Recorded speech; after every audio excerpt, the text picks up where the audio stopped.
Hey, today's class is Black Beauty. Dude, look who's volunteering, man.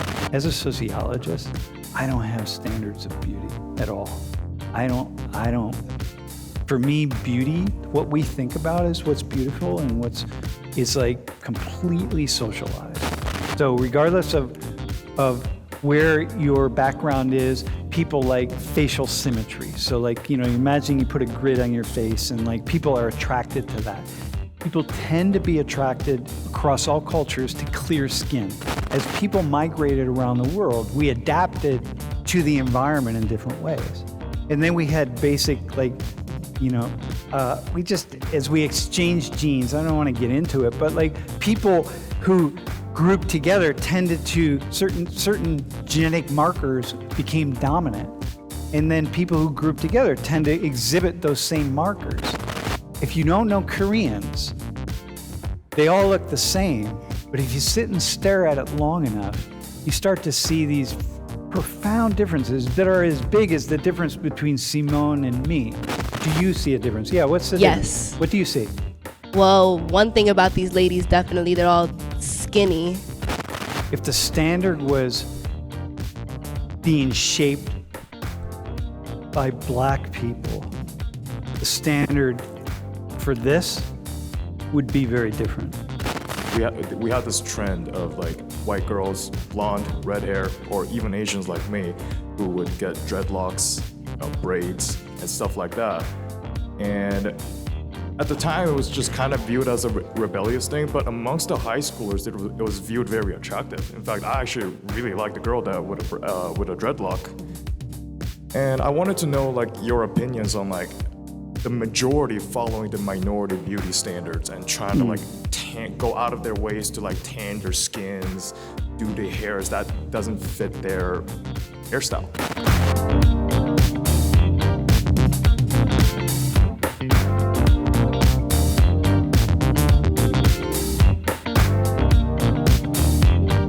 This is Miss Black America.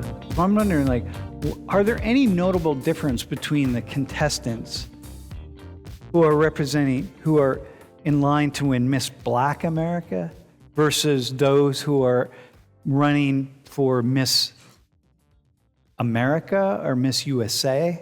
Yeah, I think when I see Miss Black America, it's like I was saying before, there's like, I don't know, softer features, I guess, which are like less European, I guess. I mean, not that black people can't have like sharper features like that, but I think it's also showing that there's like different ways to look. I don't know. Mm-hmm. I mean, I would expect it. You know what I mean? Do you? I guess the thing that really jumped out to me was her nose. Yeah. Okay, hang on. Her nose. Yeah, how it was like broader. It's a broader nose, yeah. It's a broader nose, where the other ones are just kind of like straight. Yeah, the bridge of her nose. The bridge of her nose is more like the bridge of your nose, right? Less like the bridge of my nose. Here, we look at here, though. To her, I would not say, this is Nia Frank, I would not say she has a white nose. Her brother right there definitely doesn't have a white nose, right? So she doesn't, okay? But whatever she looks like here, and then you see her here, yeah, you can see, like, all right, she doesn't. But, okay, but she feels more like a little less white. She looks less white. She looks like she has less white features. Well, I don't want to say it in that way because it makes it seem bad about the rest of them, but like, it looks, I don't know, like what's not represented, like what you see, I don't know. Okay, so that's what I mean by less, like what's not represented as white, yeah. As more standard European, let's say. Dude, first off, I should have said this. As a sociologist, I don't have standards of beauty at all. I don't, for me, beauty, what we think about is what's beautiful and is like completely socialized. There are a few things that are standard across all cultures.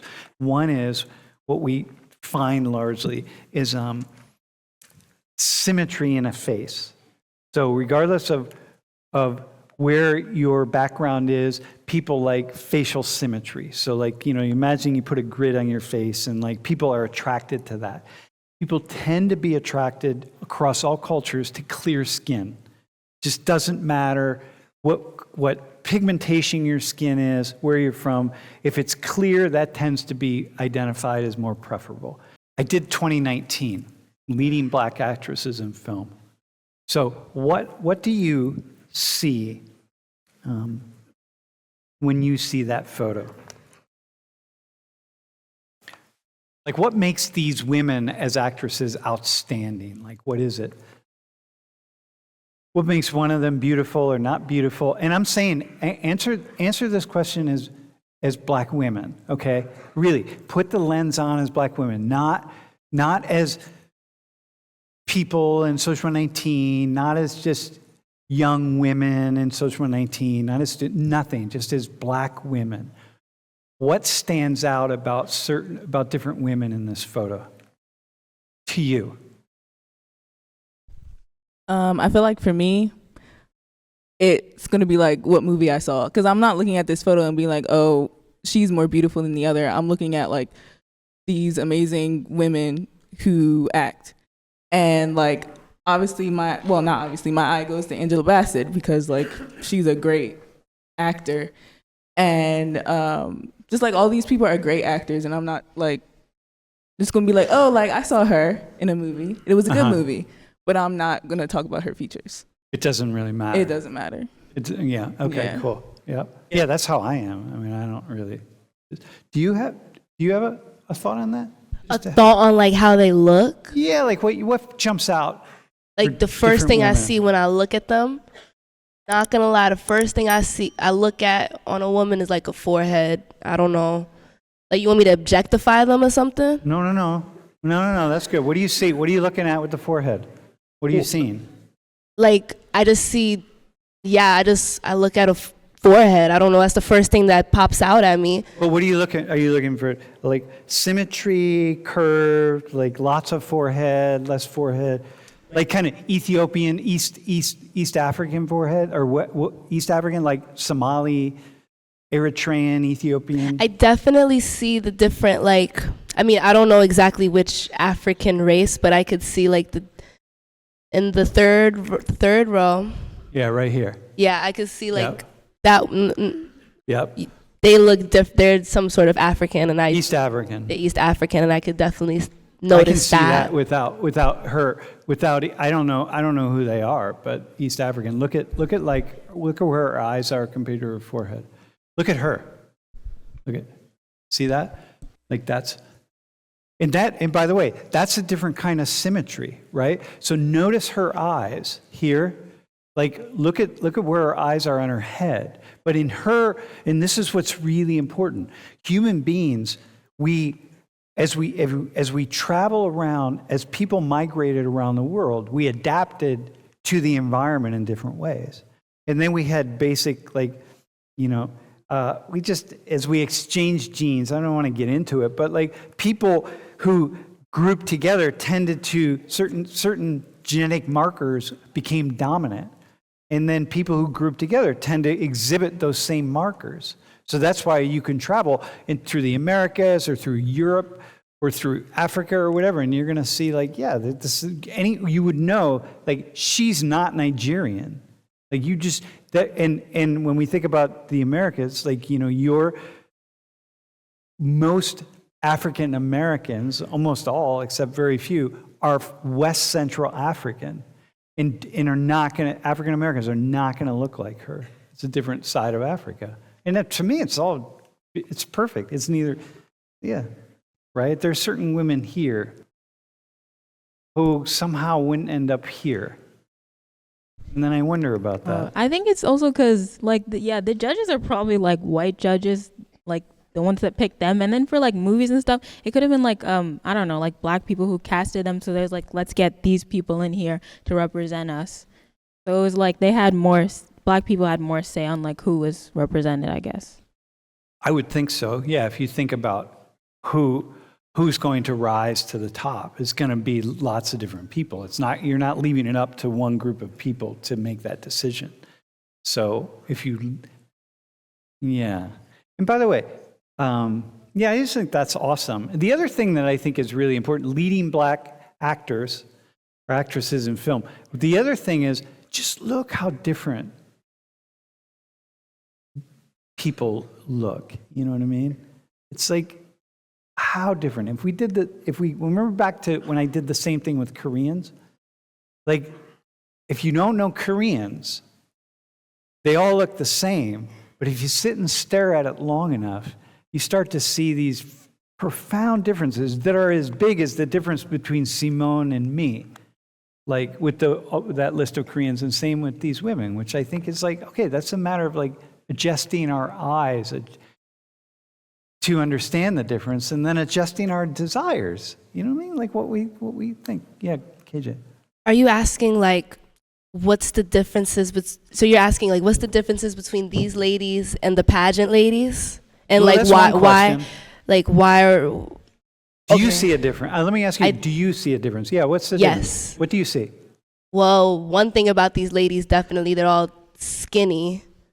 And I think that's one pageant norm that's still the same. Yeah. Throughout like the years, they all have been like skinny women. So the skin is changing, which is great, and the hair is changing, which is great, but they're all skinny. Yep. And then this one, we have a diverse group of weights. If we could see them, we'd also see there's probably a lot more curves. Yeah. Yeah. It's like curves are okay. Curves are cool. Yeah. But probably back here, it's like, yeah, a little bit of some curves, okay, that's cool, but like, yeah, no, you're going to have to conform. That's kind of that white standard. Now we're going to come back to that European standard a little bit. Yeah, for sure. Yeah, if black people were running the beauty pageant, guaranteed here in Miss Black America, that you're going to see a lot more curves. If the standard was being shaped by black people, the standard for this would be very different. Yeah. So these women are kind of selected out. You're going to get to the top because you do have these certain white features that are like, okay, right? But if the reverse was true and black people were setting the standard, we would see more things like this. It would just be a different kind of variation. Yeah, you wouldn't see that. We're talking a lot about, minority following the major beauty standards, but I also want to like inverse that question into an example that I had in my life, and I want your opinions on it. So when I was in high school, so like 10 years ago, we had this trend of like white girls, blonde, red hair, or even Asians like me, who would get dreadlocks, braids, and stuff like that. And at the time, it was just kind of viewed as a rebellious thing, but amongst the high schoolers, it was viewed very attractive. In fact, I actually really liked the girl that with a dreadlock. And I wanted to know like your opinions on like the majority following the minority beauty standards and trying to like go out of their ways to like tan their skins, do their hairs that doesn't fit their hairstyle. Yeah, what do you think about that? I think it's like, especially with like the tanning and the dreadlocks, I found it like really weird because it's kind of like they're like copying it. Like how you said, it's like a trend, but for us, it's like not a trend. So it's really weird to be like, oh, this is cool. Like we're gonna, like it's not the same as like, I don't know, shaving your head bald for a trend. It's like, this is our culture. So to like mimic it like that is really weird and like disrespectful. Wait, but if you straighten your hair, you're straightening your hair, and historically black women have straightened their hair to fit into white culture. And let's be clear, man, like there are many situations where black women have got to wear their hair straight. Even in the military until very recently, like black women had to either shave your head or straighten your hair. Like you would not, that hair's not gonna fly. In the US military, you know what I mean? So like, what's that? What's that about? I feel like it's also like, I don't know, intention. Like we're not straightening our hair to be like, oh, we're copying you because it's fun. We're just doing it to like do it. But then when other people do it, it's like, sometimes the intentions are not always right or what they should be. But also I think there are black people that have naturally straight hair. I think it's like a small population. Yeah, for sure. But still, so it's not crazy.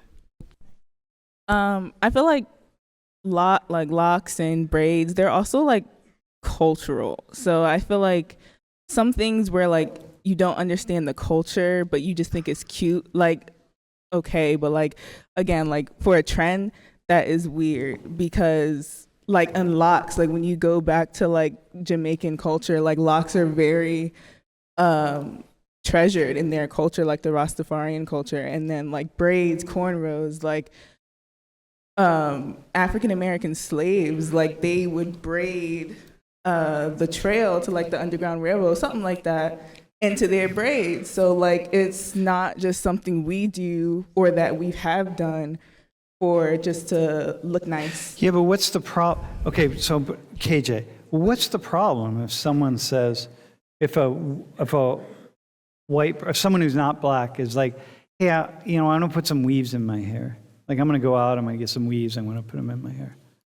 I think, yeah, I'm about to say white people get extensions. I know a lot of white women who have extensions in their hair. That's pretty. But what's it called? I think what it is now, and maybe once again, I'm not talking about like all white people in general. I'm just saying like why they might follow said, like why they're tanning their skin. It's because it's in now. It's the thing to do. It's good. Like for a long time, it was you have to have light skin and straight hair.